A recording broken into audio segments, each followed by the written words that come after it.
Joseph's brothers arrived home from Egypt only to find in their grain sacks the money they had used to pay for the grain, as read in Genesis chapter 42, verse 35.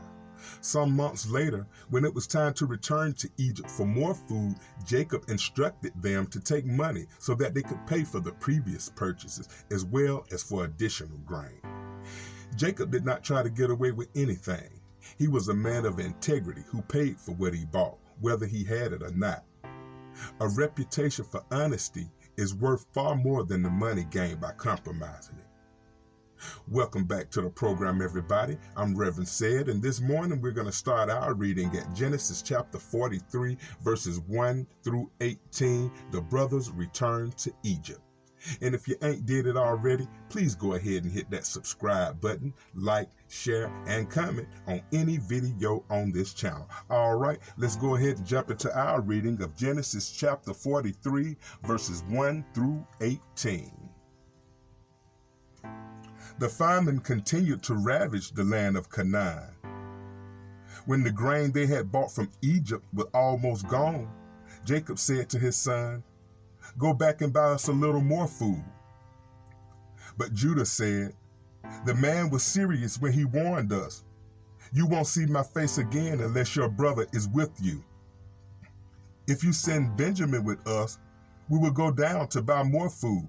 But if you don't let Benjamin go, we won't go either." Remember, the man said, "You won't see my face again unless your brother is with you." "Why were you so cruel to me?" Jacob moaned.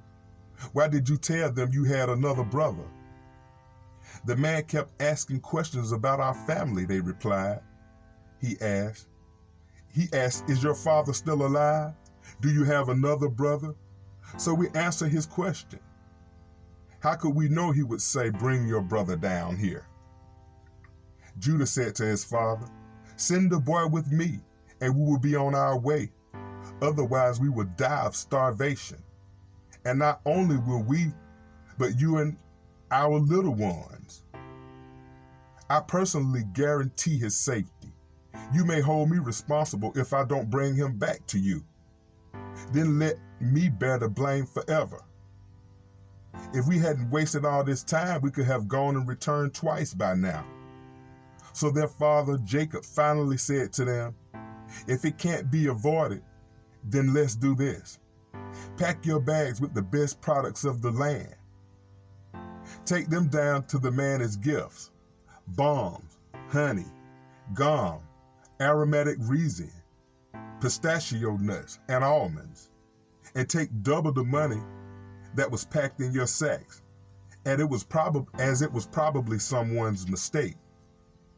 Then take your brother and go back to the man. May God Almighty give you mercy as you go before the man, and so that he will release Simeon and let Benjamin return.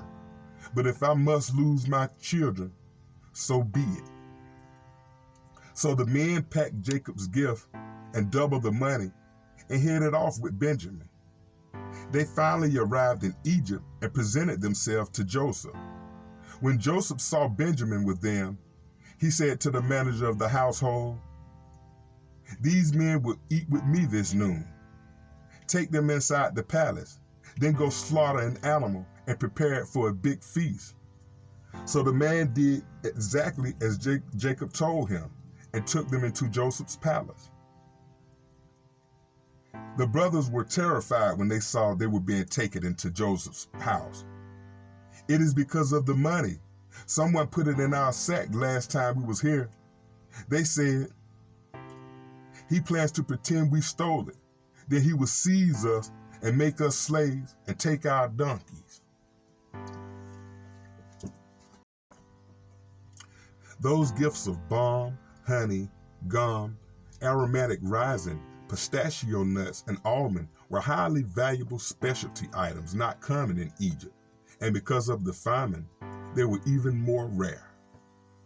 All right, everybody, that's going to wrap up our reading for this morning. Please join me on the next episode where we'll jump into Genesis chapter 43, verses 19 through 34, a feast at Joseph's palace.